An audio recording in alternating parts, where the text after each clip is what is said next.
again, my philosophy or what we are thinking as a government in terms of healthcare is, can we build a healthcare delivery service that can improve our life expectancy above national average? In doing that, our strategy has to tackle the vulnerable extremes. The vulnerable extremes in this case include mother and child on the left, and then the old ones, geriatrics, on the right. And then in the middle of the spectrum is the young ones that usually go down with cardiovascular diseases, heart attack, stroke, and road traffic accident. So in all of this, we needed to develop interventions for the three sore points. So for mother and child, we have built a mother and child tertiary institution. But beyond that, in medicine, you have to think about 3 levels actually, classically speaking, but for Nigeria, 2 levels. Preventive medicine, what do I do to prevent and make sure that people don't even come to hospital if it is possible? Then again, what do I do if somebody is sick? And what do I do to intervene immediately? Finally, what do I do if it goes beyond that first level respondents, like primary health care or the general hospital or whatever? So for this, we said, well, our environmental health officers have to do something about environmental hygiene, education, and all of that. Again, we must force our pregnant women to come into the primary health care loop. And we noticed that the federal government was already doing something and driving an initiative at the primary health care level. So we decided to key into that initiative. You see, for every primary health care center, we have over 750 in Abia. For every primary health care center in Abia State today, there is a management team made up of community leader, the matron, the women leader, and all of that. So they get funds direct from government to manage whatever comes out of their primary health care. So the initiative is community-based and community-driven. Now, so when we keyed into the basic health care provision fund, the services, an array of services became available for our pregnant women, starting from antenatal, which is very, very important. Antenatal takes care of the health of the mother as well as the health of the fetus. From time to time and regularly, they keep a diary and go to primary health care center free. At term, you will deliver your baby free. And then there is a backpack, because we don't want you to deliver a healthy baby that is still vulnerable, because the immunity of the baby at day 1 or day 2 is still vulnerable. So the level of hygiene, you don't expect the baby to use the mother's bucket or the father's bucket or the mother's towel. So we provide a backpack free of charge. But most importantly, we follow up with post-data, which is the time we give all the vaccinations, and the baby is checked regularly. The mother is also checked regularly, And then, so what it means is that every baby born within the space in Abia State is given a fair chance to survive and live. If you recall, I had alluded to the fact that I'm coming to a point where every primary health care center must report to me why a child died.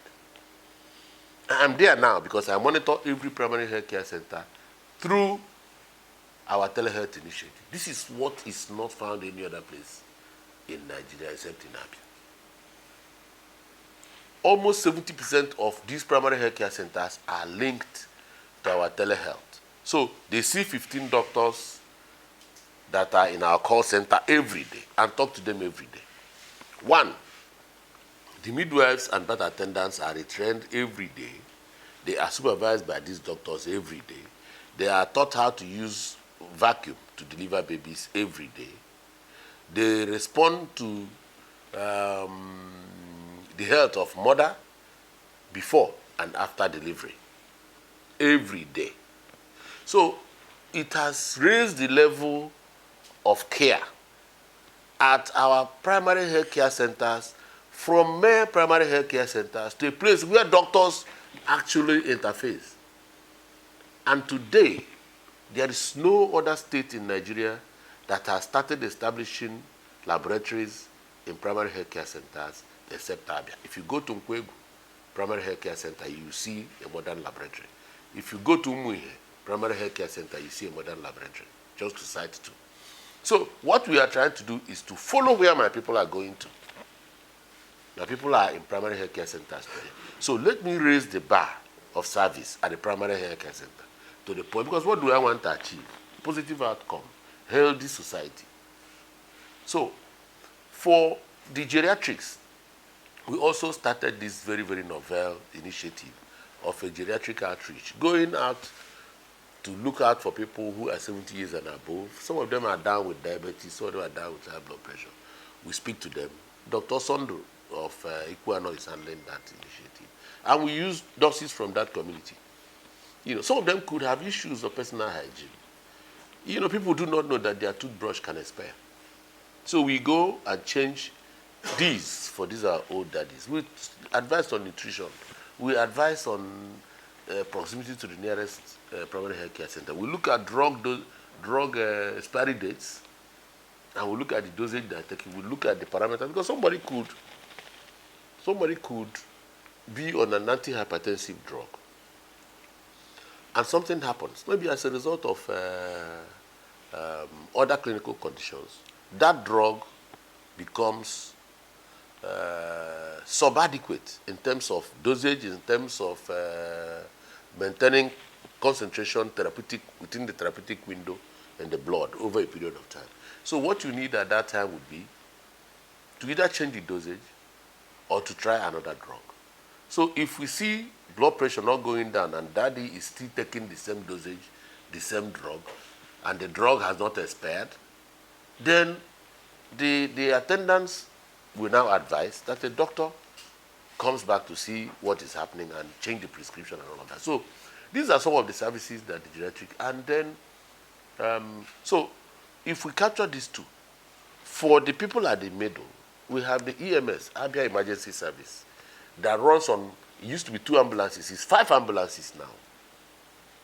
At the dial of the phone, somebody responds with an ambulance that is equipped like the best hospital. You can take infusion, you can take blood infusion, you can take ordinary infusion, you can do some small surgery, you can even take delivery inside that distance. It's actually connected to the police call center. So if calls come by 2 a.m., you will get a police attached to the ambulance. And I was speaking to a group of people sometime in the past, not too long ago, 2-3 weeks, and they said, "Sir, you did not mention this thing. I have been a beneficiary of that Abia EMS, and you did not mention it here." So it is functioning, and we have gone around to motor parks, to everywhere, to teach people basic CPR. What do you do if somebody falls down in the railway station or motor park? You should know how to administer CPR and all of that. These are things that other countries do as first responders to support people that are sick. So I want to say that in covering all this spectrum, plus the impetus that the Abia Telehealth Initiative has given, we've been able to reduce infant and maternal mortality by 71%, increase attendance by 35% to primary health care centers, and all of these are World Bank parameters that you will see. I'm sure, I've not looked at it, that if you look at life expectancy now and what it was in 2015, you will see a marked improvement if Nigeria still has data. Yeah, let me say that I am excited with the prospects of this government bequeathing one of the best hospitals in Southeast Nigeria before May 29th. This hospital, in terms of equipment alone, we've spent close to 1.5 billion, and equipment is on ground. The CT scan is a 265 slide CT scan. The best I have seen around the southeast and south is 64 scan. There is no CT scan that is as effective and as big as the monster we are setting up in that hospital. 265 slide CT scan is already on ground. It is going to focus on kidney and heart, but with competencies to also handle special clinics, including obs and gynae and all of that. It will have eye, ear, nose, and throat, and all of that. So we wanted to conceptualize it around what we call the Enimba Health Village, which will have doctors and their quarters, a convalescent center with a mall and a sporting facility and a gym with people playing tennis inside the former Abaja hospital. But I'm sure that I'll deliver the multi-specialist hospital and doctors' quarters. That is about that. Of course, to have an upscale laboratory, just as we have in Ikpeazu. So these are maybe our rounding of projects in the health sector. You alluded to the general hospitals that we refurbished. So yes, we refurbished those general hospitals and then built doctors' quarters and standby generators for all those. But I do not think that the secondary health care services in our environment holds as strong prospects as they did after the Civil War. The reason is that our people do statistics, where are they going? Our people are no longer very much interested in the secondary health care. That is why we are upscaling most of our primary health care as if they were secondary. But I have 4 mobile hospitals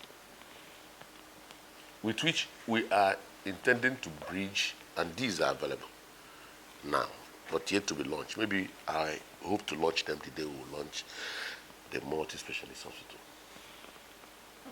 These vehicles were bought in Germany and configured in Turkey. One is a mobile theater, the other one is a mobile laboratory, the other one is a